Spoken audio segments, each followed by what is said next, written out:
Welcome aboard the news review segment on the AM show. Benjamin Akapo and Sweetie Abochi are your hosts here in the conversations for you this morning. Our guest in studio, Amanda Clinton, head of chamber for Clinton Consultancy, Kwesi Kwarteng, former PRO for the Education Ministry. Welcome, ladies and gentlemen, to the program. Amanda, you look good. I love the hair color. I love your hair color Thank too. you. Thank you. Benjamin. Well, you know how we do it. We're going to delve into your thoughts for us this morning very quickly, and then we'll get right into the newspapers. I'll start with you, Amanda. Any thoughts for us? Well, just the leading story in the Overseer. But anything apart from, before we get into the papers? You know how we do it. We give you about a minute or so to reflect on something you've been cogitating about, or do you want to go straight into the papers? In politics? Anything. Oh, well, I mean... the appointments committee has still been sitting. Okay, so I'll run this by you. There's a story in the Punch newspaper that I was just, teasing Kwesi Kwarteng on, Habib Idrisu, talking about the movie industry with John Dumelo. Did you follow that? No, I didn't. Okay, he was basically saying, this was a serious place and John Dumelo better, apply that seriousness to it. This wasn't the movie industry. And the likes of George Quay in the movie industry have taken serious exception to that. And I was just teasing that, look, you can make your point without sometimes denigrating. But anyway, if there's nothing you'd like to delve into, Kwesi, is there something you'd like to quickly look at before even on that very subject matter, I did not follow the proceeding. Usually I watch except on your Facebook platform, but of course I'm trusting your report, and I want to believe maybe the context was not that serious. Maybe it wasn't really too. Kwesi, if you've not followed the thing, are you sure you want to go down this route? That's what I'm saying. That I want to understand the full context, but I'm not sure it will be to denigrate the movie industry, because I mean we all know the significant role that is played within our space as a country. Okay, so this is what Habib said. You are not in your movie industry. Try to be as serious as you can. Well. I mean... You are not in your movie industry. Try to be as serious as you can at a ministerial vetting. What is that supposed to mean? The unserious ones go into the movie industry? No, I'm not sure it's that. I mean, it depends on how you perceive it, whether you want to perceive a half-filled glass as half empty or half full. That's why I'm saying that we want to look at the whole context within which it was said. Maybe it was said on a lighter note, it was said also on a harsher note. But, I mean, bottom line is that nobody will want to denigrate the movie industry. The Americans have a saying. They say, if you ain't got nothing nice to say, then don't say none. And if you're a politician, stick to the issues. Yesterday, the appointment committee, yet another drama, I like to say, on the issue of being whimsical and capricious. How about that, Amanda? Yeah, I definitely think so, particularly about the Deputy Attorney General. Yeah. To expect him to dance for his position, so to speak, I think was somewhat inappropriate. And I do think the chairman of the committee was extremely right to say that he didn't have to answer that question. Okay. And it seems somehow now the minority is saying that the Deputy Attorney General shouldn't, go forward. But I think he was absolutely right. He shouldn't have to dance for his position, but perhaps, advocate for his position. Do you think Bernard Ahiafo took it a bit too far? I mean, he certainly did. I mean, he's a very well-read person because he's a lawyer, and had studied the nominees before him.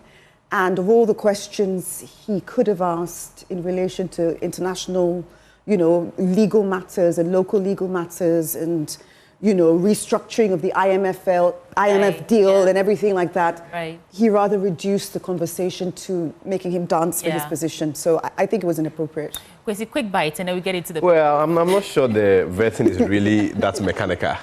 I mean, there are moments where you break the ice. So he should have danced? Not really. I mean, where you cause just the environment to be quite flexible and tension-free. It's not really about the dancing, but I mean, even with the chairman's interjection, I am also of the view that even if you are doing something right, you also have to do right and at the right time, and even it has to come out right. I think Mr. Markin contention has to do with the manner within which he was interjected. That's how come he described it as rude, whimsical, and capricious. When you, as a leader, you want to exercise so much of power and authority, I mean, that is where the problem lies. But I'm not sure it was really about dance or don't. I mean, people have been asked so much questions, wilder questions, and they did not answer. When you are before the committee, it does not necessarily mean that you have to do everything that the committee asks you.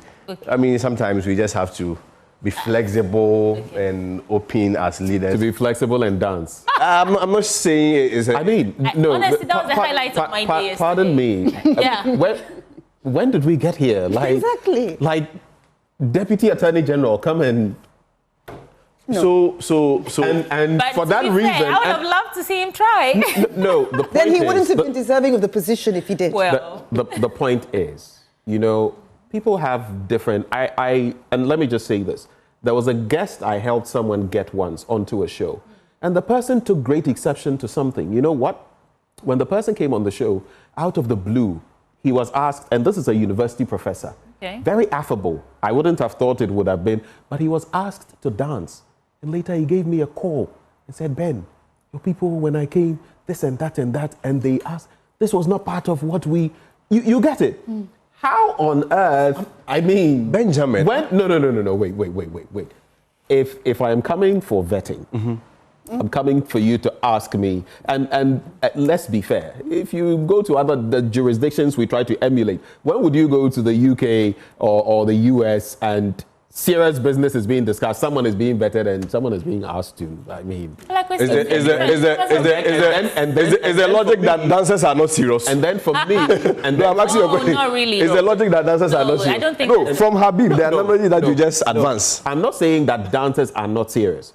I am saying that in the context of what is being asked, no one is expected to come there and dance. Yeah. The person is expected to come there. Mind you, this is the same group that we've criticized in the past, that people came and they were asking them wishy-washy questions. Yes. So we want them to ask questions. Let's find out whether these people are up for the role, rather than come and dance for me to. Like, if you ask me to dance, I will not.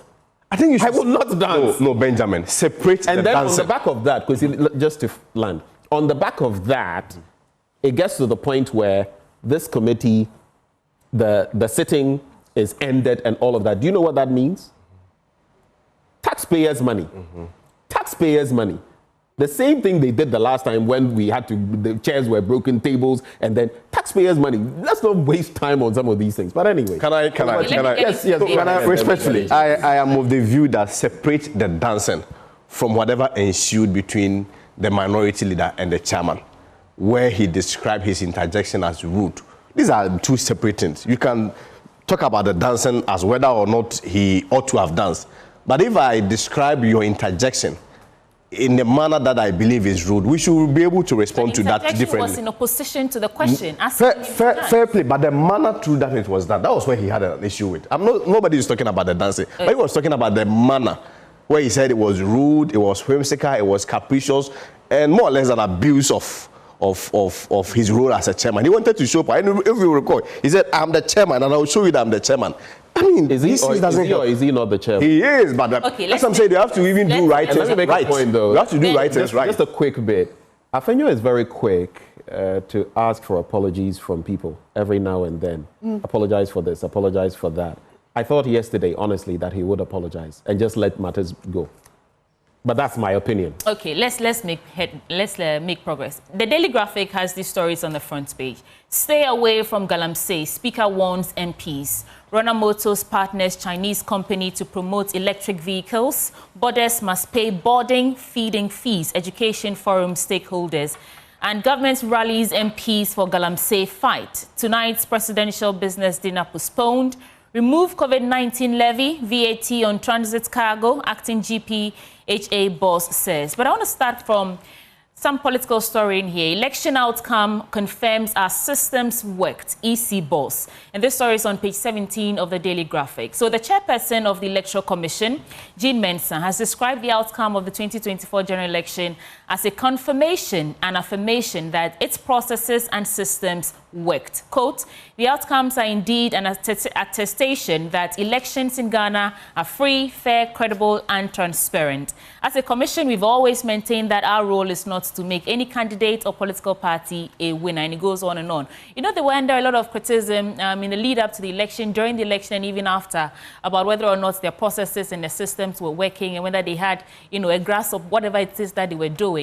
They're saying that the review, there's been a review of election 2024, and they're saying the outcome proved that they, in fact, knew what they were doing. Their systems worked. Amanda, let me throw that to you. Quick comment on that. In terms of? In terms of their machinery, you know, there was a lot of back and forth between how to actually go. They started by trying to remove indelible ink and then brought back the biometric verification devices. They're saying that everything they did worked. Well, based on a review, yeah. Well, I mean, I think no system can be perfect, and, you know, one is always striving for perfection. But I do think, you know, based on the review and based on what we saw, the elections did go very smoothly. Did it? Very much. I mean, the election or the collation? I mean, well, I like to separate the two. The collation, I mean, people will always be unhappy. I mean, in any country, they're going to contest. And I think it was no more than 4 to 5 seats that were being contested. But I very much support Ghana's system in terms of collation. I don't believe in electronic voting systems. I think it can be highly manipulated in any jurisdiction. And so with what we have, our collation process is very good for pink sheets and different things like that. And we just have to fine tune it. But it was just 4 or 5 seats, I think, that are being contested still. Okay. Kwesi, do you want to get a bite at this? Obviously. Srem-Sai is saying that everything they did shows that their systems worked. Election was free, fair, transparent, but we saw pockets of violence, which was as a result of their system or their ways of collating results. But over to you. For me, I'm not sure we should be so jubilant about this. Okay. If you ask me, that's their work. They are paid to do so, and we have entrusted such a mandate to them. The Electoral Commission has been running elections apparently from 1992, if you are talking about democratic dispensation. And the expectation is that by now they should have improved significantly with regards to the system that they use. I have always maintained that I'm biased towards protecting state institutions because that's what we have. And the only thing is that in as much as that we may want to criticize for improvement, we can only hope that they get better. So for me, I don't know the forum where it was said, but I mean, that is what we expect from them, that you have a system that is working, because if you have a collapsed system, definitely it's going to affect us, even in terms of our national security and everything. I don't want to entirely blame them with regards to the coalition, because a lot of them, and a lot of instances, you have political parties, their members trooping in and in some situations disrupting the coalition process, as we witness in most of your media platforms. Right. We expect that side, there have to be more collaboration with relevant state institutions going forward. Other than that, we don't want to go back to situations where election becomes so much tense and political parties may have to devise their own means and methodologies to protect the ballot because they don't have trust in relevant state institutions. So yes, I will call for that extensive collaboration between them and all state institutions, the police, the army, and what have you, so that because 2028, with regards to what we saw, the pocket of violence, the disruptions and other things, I am sure all political parties are going to advise themselves. Of course, it's also not a way of endorsing any form of violence, but people may want to protect legitimately the votes that they casted. So the expectation is that they collaborate further with all other institutions, particularly the security service, and make sure that when it comes to ensuring security at the polling stations, and particularly the collations, I mean, people have argued that They don't even also believe that the collation centers are relevant.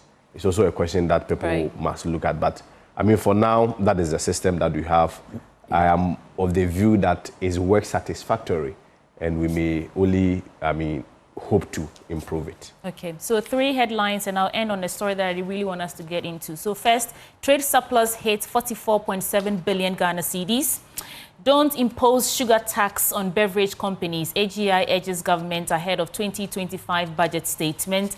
And borders must pay boarding feeding fees. Education forum stakeholders are saying. So stakeholders in education have proposed a significant change in the country's free senior high school education policy, suggesting that boarding students should be allowed to pay for their boarding and feeding fees. Which is of interest to you because you just left that ministry. But this is coming from the stakeholder consultative engagement that they're doing. And they're saying that looking at the way things are going, borders must pay for their boarding fees and feeding fees. But the whole point of free senior high school, well, you go. For me, I am of the view that matters like this, we should hasten slowly. Most times we believe that we are copying the best practices elsewhere in other jurisdictions. Maybe we look at America, we look at other countries that are implementing the free senior high school policy. And we want to juxtapose our system with them. And then lay claims and even come to conclusions that, I mean, even in America, they are not paying even, I mean, let's look at even in the nominal terms. How much do we even spend on free SHS a year? That's around 2.3, 2.5 billion. Mm-hmm. The question is that if we don't spend that money, where does that money go? I don't see why we have always seen free SHS as an expenditure rather than seeing it as an investment. The government is, I mean, they are now in power. They have the mandate. If it is left for them to withdraw some of these things, fine. But you see, a lot of these conversations, most times when we have it, we just situate it and narrow the whole country to Accra and believe that everything is well. I'm from a village, and I understand how withdrawing some of these things can affect people. You see, for us, when we came into power, we saw education as a tool for achieving socio-economic transformation. People don't go to senior high schools for varied reasons. Sometimes even feeding, prospectus, basic things like mathematical sets and what have you. We had about 100,000 students that were eligible to go to school, but they don't. Those who are even able to enter, along the way, we have about 50,000 pulling out, either first year or second year. So as a country, if we are always priding ourselves that we want to use education as a fulcrum for socio-economic transformation, we have to look at it very critically. Let me make a point here. You said that the money is involved. We are seeing it as an expenditure instead of an investment. I don't think it's a matter of how much you're spending, but if we are putting the money in the right place. I think also from this engagement, we've heard that they're saying that government should focus on infrastructure, resource development, and let the people pay for, like fees and these.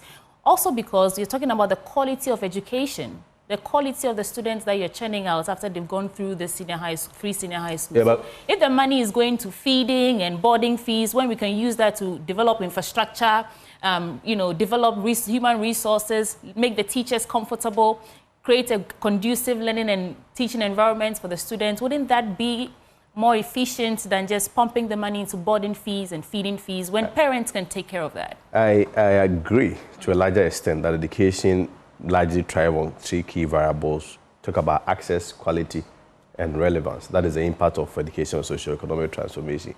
But you see, the reverse of your question is that before free SHS was introduced, what was the quality of our education? We make very simplistic arguments, as though before free SHS was introduced, we had a certain level of quality and free SHS came and maybe it's not like that. To the contrary, if you look at the data, it is even at the time of free SHS where quality has apparently reduced. If you want to, no, it's not from Kwesi Kwarteng. No, increase. It's not from Kwesi Kwarteng. This is the data from WAEC. That has to be the most common variable in using to measuring quality. Of course, we may go into that critically. But for me, I don't have a problem if that is the argument that these people are advancing. But if you look at the posturing, if we look at the commentaries, it appears the whole National Education Forum has been designed and structured to just cancel the free senior high school. Yes, because where are you inferring this from? No, the proposals that are coming up. Well, I think you have to interject here because honestly, if you look at the caliber of people, including the Catholic Bishops' Conference, the Christian Council, all these people who, yes, maybe there was an apology for bringing them in oversight. If you look at the criteria, or if you look at the caliber of people on board that discussion. I think it would be very unfair. I've heard this argument advanced before. Let's wait and see. But in any case, we'll hold the feet of this government to the fire of accountability, because they said they would not cancel free SHS. But let's also be practical, Kwesi Kwarteng. Even the IMF, when we went to the IMF, in their statement to us, they made mention of the fact that when it comes to free SHS, implementing it free for everybody without any restrictions, rich, poor, everything in there is not the way to go. And we have examples from other jurisdictions which you know of. So I don't know why. I hope I can respond to you. That it's merely a setup to. I don't think even we as journalists would allow that to happen, because free SHS has come to stay. And the current president has said it has come to stay. But the mechanism of it is what all of us know has to be changed. I think you spoke about two main issues. One has to be with the caliber of people and the commentary by IMF. First of all, the caliber of people. Does it also include peasant farmers? Does it also include hawkers? Actually, they're engaging all caliber of people. Have we market people, everybody. Perfect. What is also their position? Respectfully. Are they stakeholders? Beyond the Cadley Bishop Conference and the big guys, the big boys that you mentioned, the caliber of people, let's also listen to everybody. The market women, the ordinary Ghanaians, are they also advancing that? When you talk about the free SHS, some of these things should be withdrawn. Let's also look at their perspective. Not only quoting from the people that we feel some way or some are the bourgeoisies or the elite class. On IMF speak about poorly targeting. Yes, it's true. But you see, you have to situate it in the proper context. Within our country, when you have largely an informal sector, where you are unable to, say, track the revenues and income of people, there is a suggestion that, well, you are going to have a system to track the revenues of people before you implement free SHS. Because, see, I mean, I was working in the Ministry of Education. You are able to track my revenue through Controller and Accountant General.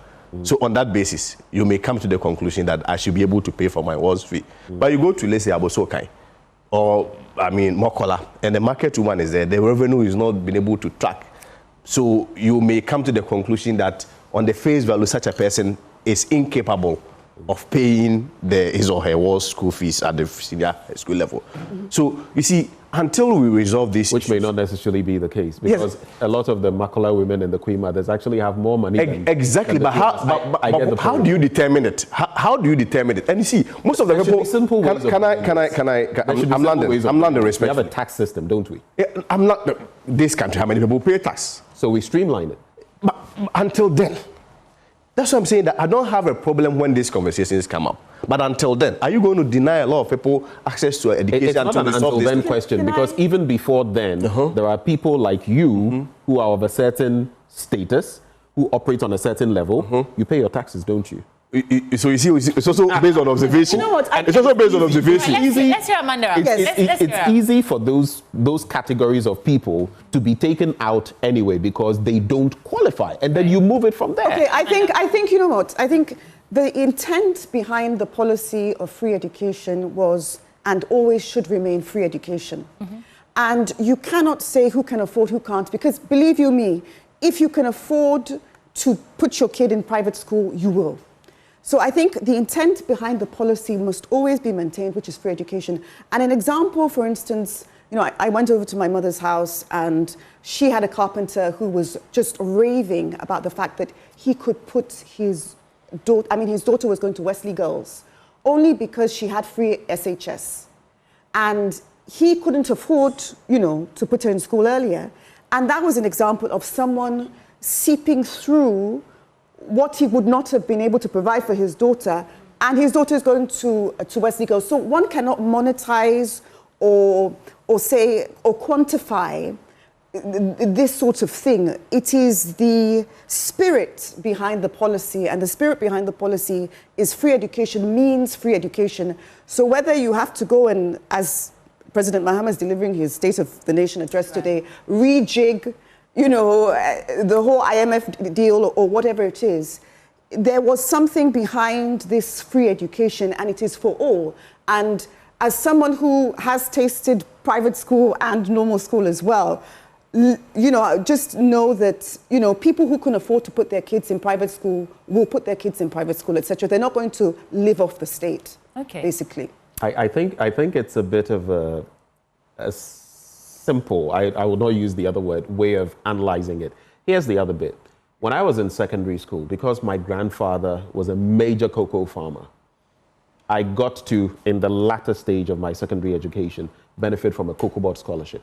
That nowadays has become something completely different. And not just my grandfather, other members of the family have been cocoa farmers. So I was a beneficiary, right? If we streamline free SHS properly, ensuring that there are those who, by default, will not even let their children get in there. But there are those who have also said that my children are in there, but I can afford, and if you've followed the discussion over time, we've had many of such people on this platform have those discussions. If we streamline it properly and ensure that those who actually need it are those who are getting it, it will also mean that if, let's say, an ordinary person who can't afford it is getting 50 cedis as benefit, that person may end up getting 100 because other people who should not be on it are not on it, and so they'll actually benefit more from the system. Yes, but, is that not correct? But one also has to look at examples of where free education is. The UK, for instance, has free education up to a certain level, and there is no suggestion ever that one would assess, go into the finances or the background, etc. So once you're looking at certain benchmarks, then you compare it to certain nations who have that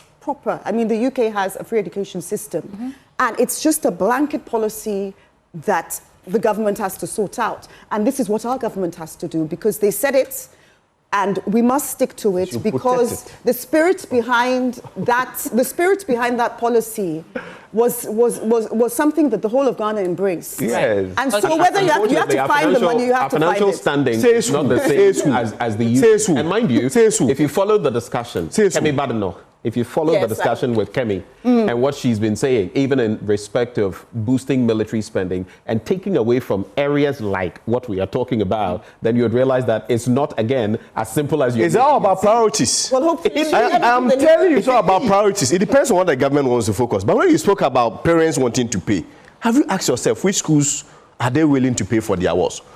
Don't let us also create a system where we introduce education apartheid, where the rich will only be eligible for category A school. Because see, most of the people who say they want to pay, send the person to my hometown, Domiabra, or Oremai school, whether they will pay. You will not want your daughter to go to Oremai and pay. But if it is maybe Achimota or Gehe, you will pay. But how many Ghanaians have the money to pay for those schools? So we should be very mindful of these commentaries. Free SHS, assuming free SHS is no longer there. It's a suggestion that we are going to solve all our economic challenges. Don't let us be simplistic about this. Stretch to the conversation. It's not about taking money from free senior high school, but using the money to actually, move whatever we are doing right now to a higher quality.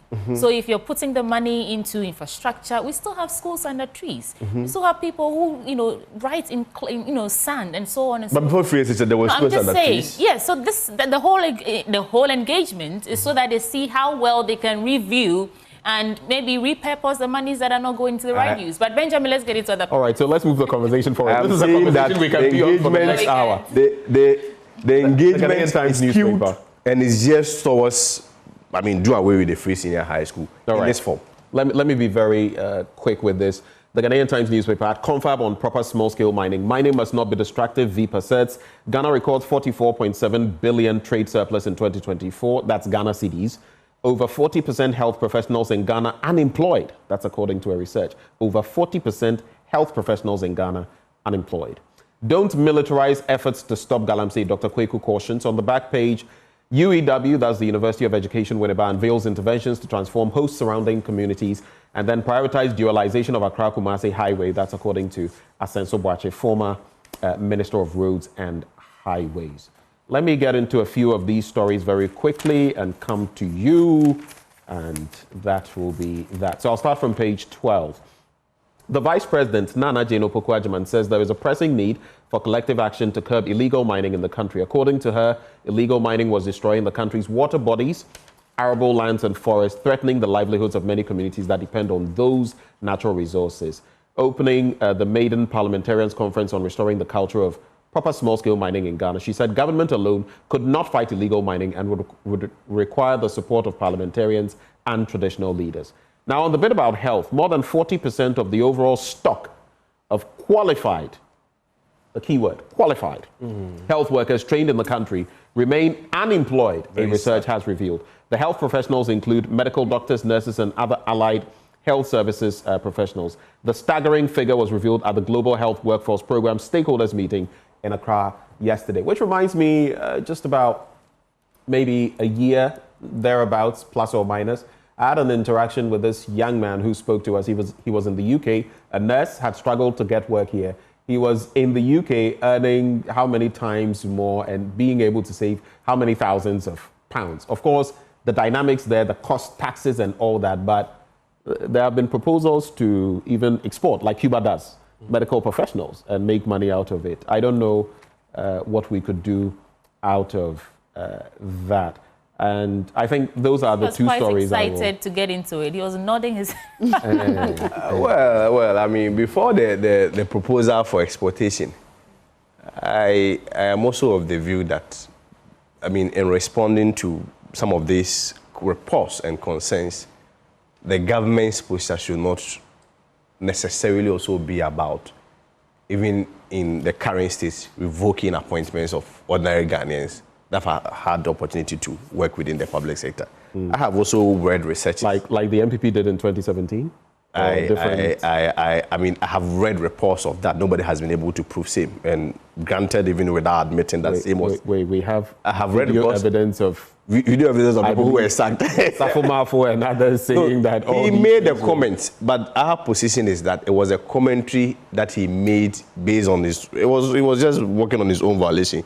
It was not endorsed by the government. He was on a frolic of his own. Yeah, frolic of his own. Okay. Nobody endorsed it. Nobody implemented his comment. And I'm saying that even granted without even admitting him, that there were few casualties, which I mean simplicity we do not admit. All casualty be casualty. No, I'm saying that we don't even admit in the first. So let me now be straight. We don't even admit even in that in the first. That he mentioned that, but it never happened. You see, I'm just making a quick comment on this. I don't have a problem when a government comes in or new government comes in and decides to, let's say, revoke the appointments of ordinary Ghanaians, particularly when the previous government did not budget for them. And a lot of them did not even have financial clearance. But I'm just going to make one instance. In GS, where I work, in Ministry of Education, where I worked, we realized GS is also an agency under the ministry. The last financial clearance that they had to recruit people was in 1st of August. You know, the recruitment is not an event, it goes through a lot of processes. Even after getting your appointment letter, most times it takes about 3 to 6 months before you get your staff ID, which is the basis or the requirement. Why, just to shorten it for you, which explains why for you to get onto the payroll. The Akufo-Addo administration, we had all this chunk of people, like these huge numbers, all of a sudden that we had to employ, right? No. I am saying that people had employment, let's say around August, some of them June, because you employ based on the financial clearance. Financial clearance is a license to say that you can employ. Okay. But after even securing the employment, it takes a while for you to get your staff ID. And the staff ID is the only requirement upon which you can get onto the payroll. But look, a government comes in, he said that people have worked for 1 year, for 6 months, for 2 years, because the system has failed to give them their staff ID. I'm going to lay them off.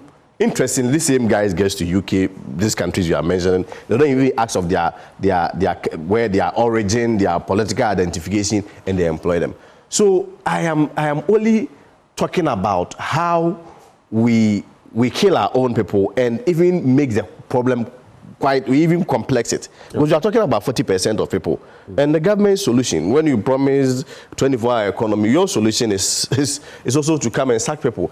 Especially people who are already working, have worked for a year or two, and because they fail to get their staff ID, you are sacking them. For me, that's... Amanda is itching to say something. Please go ahead. Well, I mean... Amanda is not a politician. I am. So. Well, I studied African politics at master's level. Oh, that's fine. Go ahead. Well, I mean, I honestly think that, you know, when a new government comes in, it does stop continuity when you change positions so quickly. However, for any government, it is about people who support the policy or the leadership of that particular government. So that's probably why they're changing positions. And I think this can only be resolved through a vote in Parliament in terms of how easily can such positions be overturned in the next, cycle sort of thing. So the only people who can resolve this, I think, is at Parliament if a vote is taken. But if not, I think every new party that comes in will do this. And I think, honestly speaking, NDC did learn from MPP in terms of how quickly they turned people over. And that is why they're following suit, perhaps. It's actually speculative. They did not No, it's speculative. It's speculative. I don't know about speculative. It's speculative. Nobody has been able to produce let's move the evidence. conversation forward. Someone, though, Joy Atiga, on the live feed reminds me that secondary school education is basically free to a certain extent. It is the boarding component that comes with. To some extent, that is also true. So when we are looking at this free SHS thing, we should also look at the boarding component and how it factors. What does it mean by secondary school? Because when I was going to school, I paid. I completed secondary school in 2012. Technically, not 2012? Don't calculate my age. Don't calculate my age. Just yeah. Well, we are done with this show. I'll give you a little because you are. Wow. But I have a quick one for you. Nothing else from the Ghanaian Times. The reasons for the loss of the MPP in the last election. I mean, your party has been looking at that, including Wuntumi carrying gold around and showing it on social media, TV, including Nanado's purported brash talk when people raise comments about certain things. So these are the reasons? Pardon me? Are you saying these are the reasons? Oh, yes, these are some of the things that came up. Have you seen the report? Which one? Is it the Asante region? This is the purported report coming from Asante region. Is that one? KNUST's research. Okay. And then this report internally on some of what has happened. Then the thought that Bawumia will be under the shadow of the former president, and also Napo's election. Some saying that it had a negative impact. I mean, what do you think about these comments? I know there is a committee that has been tasked to come out with a comprehensive report. I'm asking you as a member of the party, what do you think when it comes to these? I mean, these are all. You see, when you lose an election, all assumptions looks true. And you see, I mean, that is it. When you lose an election, all assumptions looks true. But the most important thing is that there is a committee that is responsible for coming out with all these findings. Right. We will not shy away from them. We will address them. Where it requires that we take critical decisions, apologizing, reorganizing, re-energizing our base, doing the right things. Obviously, that is the essence of such a report. But I mean, I would say that most of these are draft documents that are coming in. Sometimes even some of them from different regions. So it is the cumulative effect of all these reports coming from all these eastern regions that will be able to point fingers that this and this and this and this caused us. But I mean, certainly, they are not far from the truth. Of course, I don't want to pick each item that this happened, that happened, that happened, because these are views and opinions from people that they interviewed. We'll take all into consideration. But for now, for me, if you ask me what is most important is that as a party, we should be mindful of also commentaries we make about. I mean, you are an independent person, so you can make commentaries about it. But for us, because, I mean, people have been mentioned, people have been blamed on all those things. I'll just call that we become quite calm about it. We, in terms of our public commentaries on it, be very measured. And at the end of the day, when the committee finishes work, we'll adopt the findings and the recommendations. Right. Amanda, let's quickly look at some of your stories. Sure. You're looking at the Overseer newspaper. The Overseer newspaper is leading on the fact that Mahama is to deliver the State of the Nation address today, and critical national issues include security, the economy, agriculture, education, and energy, because as we know, there's significant challenges across multiple sectors. He's also expected to provide an in-depth analysis of the country's debt stock and economic trajectory. And he's also going to be focusing on agriculture and food security, providing an update on that, as well as the state of the cocoa board and Ghana's cocoa industry. So it's going to set the tone perhaps for the rest of his leadership in terms of what he says are the critical issues and how he's going to resurrect this economy, particularly because you know, Ghanaians voted him in because of the economy, essentially. So I think if he doesn't expand too much on the State of the Nation address, but keeps it simple as to how he's going to achieve these goals, you know, we can see if the people he's appointed do so in the next 4 to 8 years. I'm curious. There are other stories. On the same story, Kwesi, why the need to remind the president to be honest in terms of what he inherited? Why the need to caution Mahama about his maiden State of the Nation's address? I mean, you're waxing, by you I mean the party, the NPP, is saying, you know, be honest. Whatever you came to find, that's what you say. Why the need to caution him? Is there a concern that he will not be honest? No. Is there a concern that he might reveal things that, you know, you'd like him not to reveal? No, if I'm being honest, it means reveal the true things. Not, I mean, he is a politician, and we cannot pretend the kind of policies that we play in this country. I mean, recently he spoke about the fact that we've criminally mishandled the economy, which the variables and the figures, the macroeconomic figures, that's not supposed to. So the expectation is that at least you give a true account and true representation of what you inherited, so that it become a fair basis. We admit that particularly post-2020, the macroeconomic variables and indicators did not have a good outlook. But quickly we also came to admit and also made mention that we are on the path of recovery. So we expect that at least his speech will find some of these expressions. Would you not rather wait so that there's some gaps in his speech? The reason why we are giving such harmless reminder is that we don't want a situation where he paints some looming picture and use as an excuse to run away from his responsibilities and the promises that he mentioned. Well, it appeared he even knew the economy well in opposition. Well, I think he's in government. Ghanaians are feeling the looming. Ghanaians are feeling, you know, the looming economy, and so I don't think whatever he says, it's what people feel in their pockets, and it's how he can address that. I think that matters. Ghanaians have never seen this economy being good before, ever since I was born. Well, at least this time round we won't keep on spending money. Amanda, are there other stories you want to look at? Yes, the other story I thought, I mean, there's two more stories, but one that was quite good is in the Overseers, is one titled, "The NPP will rot in opposition if they present Barnier in 2028." And this person who says it, which is a former polling station chairman, I won't say his name because it's quite a strong statement to make, says that Dr. Barnier, as flag bearer for the 2028 elections, is highly suicidal because he failed woefully to win votes even from his own region. How do we present such a candidate? And this person also suggested that Kennedy Ajachwon shouldn't lead the new patriotic party, which is a very interesting comment, but I really don't Just 20 seconds on that. But I just don't believe in personalities per se. Okay. And I think that one must always be able to control how they come across, to not always be so emotional, etc. So I don't believe in personalities, and you know, let's see what happens for 2028. We have to move on very quickly. Kwesi, any wrap-up thoughts? I mean, I've heard, similar comments from people associated and sympathizers of Ken and Baumia. I am of the view that it's too early for such commentaries. We've set up a committee to come out with some of these findings.